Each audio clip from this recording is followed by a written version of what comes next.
Hello guys, I'm back again. This is Japs from server 106 at eto, ituturo ko sa inyo kung paano tayo nagpapa-level. At ipapakita ko rin sa inyo kung ano yung advantage ng paggamit ng LD player sa PC. Yan. Tsaka kapag tayo ay nagpapa-level guys, na-experience ko na yung magpa-level sa cellphone, syempre, bago tayo nag-PC.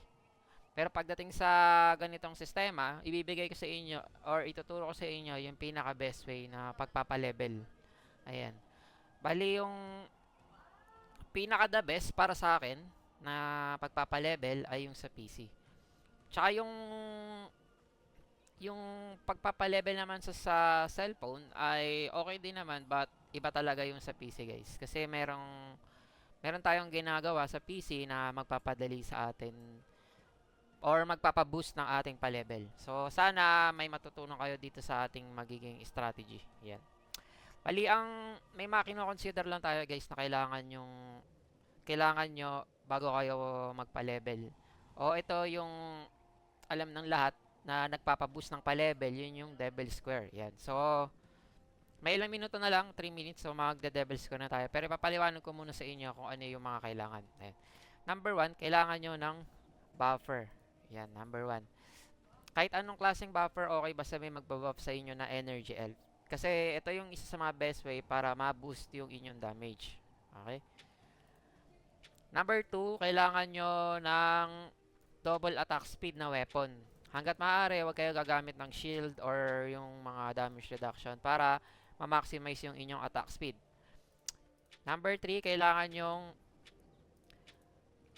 meron kayong imp or itong buff demon infinite H. Ayan yung infinite. So, may damage bonus kasi to. So, ito yung magpapaboost sa inyo lalo ng damage. Yan. Combination yan yung buff plus yung imp. And then, meron na kayong imp, no?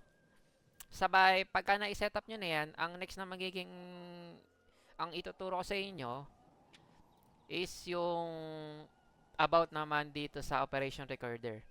Ito yung isa sa mga magiging magtatanggal ang pagod natin or magiging isang strategy natin para mas mapabilis yung pagpapalevel. Kasi ito yung ginagamit ko para ma-spam yung evil spirit and then yung isa ko pang skill na maximum. So, yan.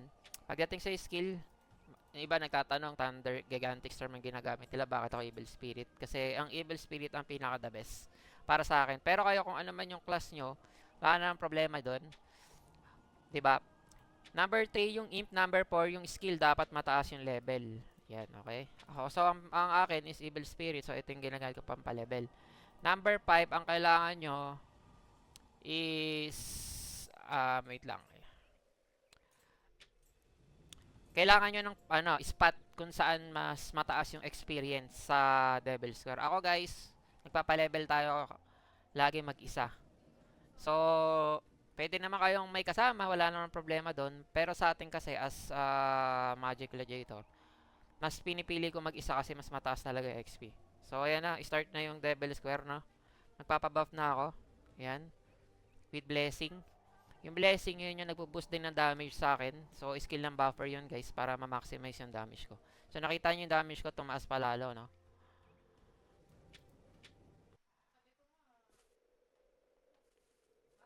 Ayan. Punta na tayo ng Noria. Ayan. At dito naman, sa area na to, makikita nyo sa map, may dalawang box, no? Alamin nyo kung saan yung position na pinaka the best para sa inyo. Pero ako guys, may position ako dito na gusto ko for MG. So, dito. Dito lang sa taas ng onte. Ayan. Yan yung position natin. And then, papakita ko sa inyo paano yung operation recorder ginagamit. Madali lang to guys. I-click nyo yung operation recorder. Magpa-pop up to. Start recording or F10. Pag yan na-click nyo, isusunod yung click yung evil spirit tsaka yung maximum and then double click uli ng evil spirit. Ganito.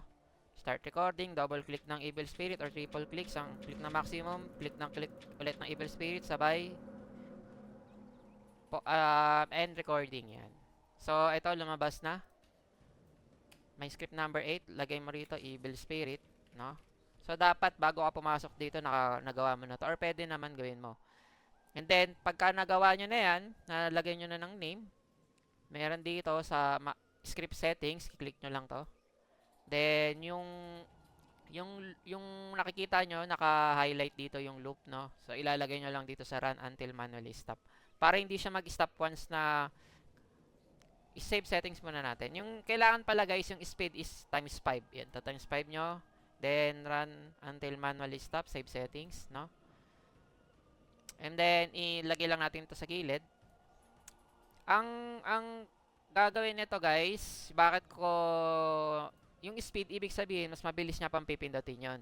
Yung run until manually stop, ibig sabihin, uulit-ulitin niyang gagawin kung ano yung mga pinagpipindot mo kanina. So, yan. Pipindutin ko na yung Evil Spirit. Makikita nyo yan. Uulit-ulitin na niya yan. Yan. Kita nyo? So, pag ganyan na, pwede nyo na muna itong i-close. Naka-execute na yan dito sa taas. Pwede nyo i-pause kung gusto nyo. But ako hindi na. So, ayan. Makikita nyo, nag-i-spam na siya. So, pipindot ulit ako. Pipindot pa rin ako ng Evil Spirit, no? Dahil gusto ko mas mabilis. Kasi yung times 5 na speed dun sa pag-spam ng Evil Spirit ay mas mabagal pa yon dahil ang bilis ng cooldown na talaga ng Evil Spirit natin kaya ni-spam ko. Tsaka tip lang guys, para kung gusto nyo mas lumakas yung damage nyo rito, mag-agi-type kayo sa ano nyo, sa karakter nyo para mas mabilis nyo rin siyang patayin. Tsaka isa pa, ang isa pang advantage din para mabilis nyo mapatay yung boss, kailangan yung mag-focus kayo lagi sa damage. Patasin nyo lang yung damage, tapos mag-full damage kayo sa fluorite, gawin yung ice or fire. Kayo magagamit ng wind para ma-maximize yung damage. Yan. At ito guys, yung first 10 wave, dapat nag-i-spam lang ako ng Evil Spirit dito.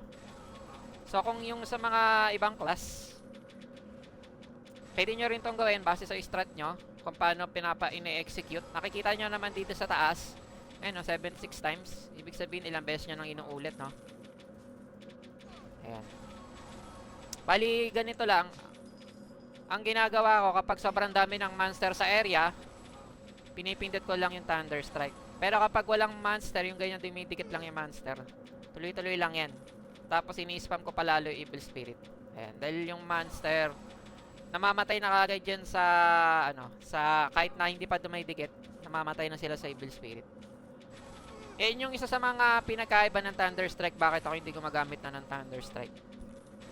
Okay. Kaya kung ka, Magic Gladiator ka, napakaganda nito para sa'yo. Pagdating naman guys sa ibang class, ay pwede nyong gawin, hanapin nyo yung spot nyo dito. Tsaka mag-imp kayo, yun yung pinaka-the best din. Ayan, pwedeng hindi ko na siya galawin. Yung iba, sinasabi nung iba, na mas maganda daw na naka-auto na lang. Kasi halos parehas lang. Ang masasagot ko dyan, maraming beses ko nang ginawa yan, pero mas mabagal yung experience. Iba talaga to. Yung advantage ng gumagamit ka ng ganito sa PC.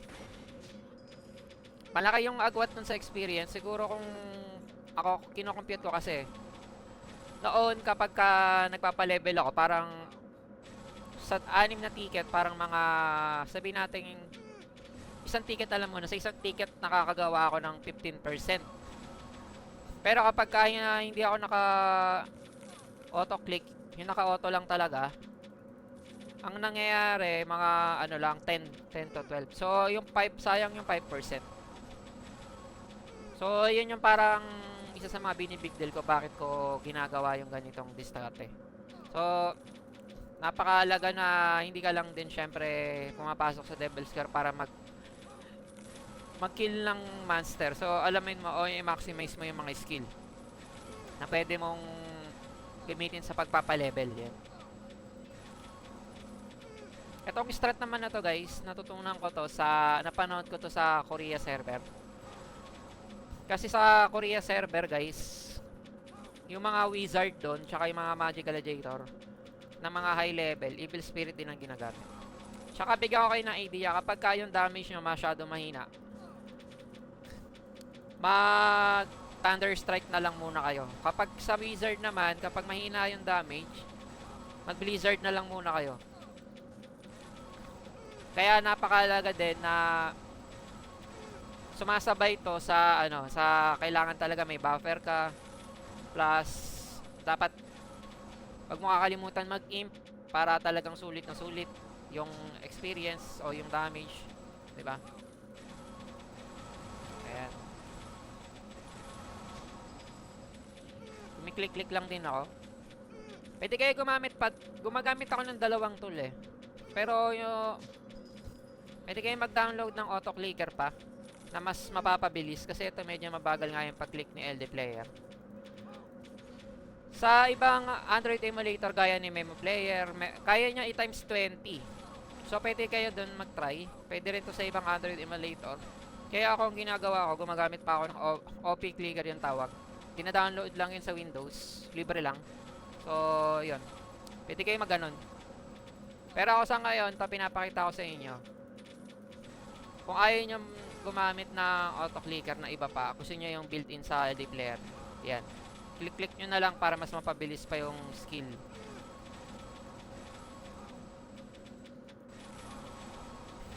Last, importante na naka-AG type din yung character mo pala guys dito. Sagad yung AG.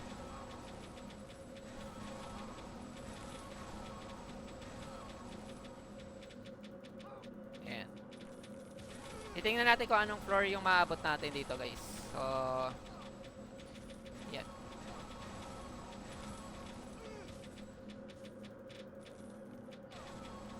.36 floor na tayo. So, 3 minutes na lang. Kapag may tanong kayo guys or may mga gusto pa kayong i-content kung ano pa yung mga iba't ibang strategy natin, wag kayo maya mag-comment sa mga content natin na mga ina-upload. Subukan natin gawan ng content yan. Ayan.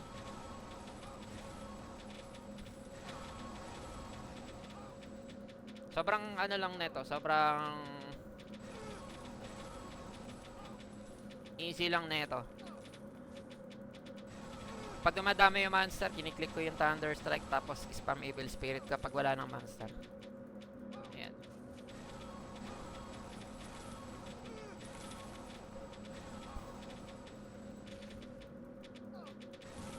.42 floor eh, tapos may 2 minutes and 40 pa tayo, no?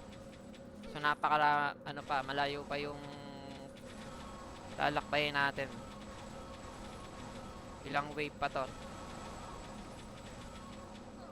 Dahil sa strat na to guys, ang pinakamataas na floor na naabot ko is 77 nung level 550 ako. Ngayong nag-level tayo ng 600, ang pinaka-max natin is 70 floor pa lang. So, yan. Medyo hindi pa sapat yung damage ko. So, kailangan ko pang ipataasin yung damage ko. Yun yung natatanaw ko.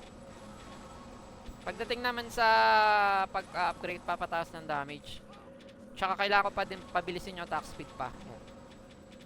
Para talagang mas mabilis mag-spam ng skill. Yan.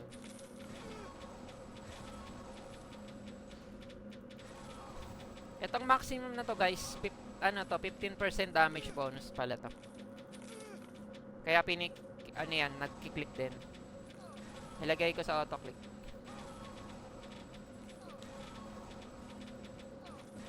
Pagdating sa ibang class guys, kayo na mag-isip ng magiging strat nyo about sa mga kiniklik. Pero ito, sa akin ang ginagamit kong auto-click lang is yung Evil Spirit. Mas mabilis kasi ito kaysa sa kapag in-auto ko lang. Pag wala kasing monster sa area, hindi na siya nag-Evil Spirit eh. So, hindi niya kayang malure yung mga nasa malayo. So, ito, haatake niya lahat kahit mga nasa malayo.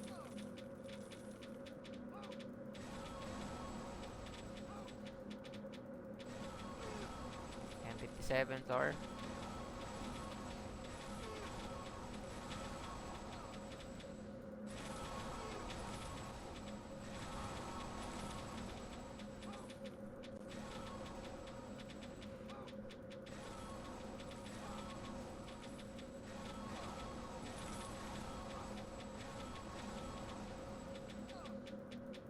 60 floor.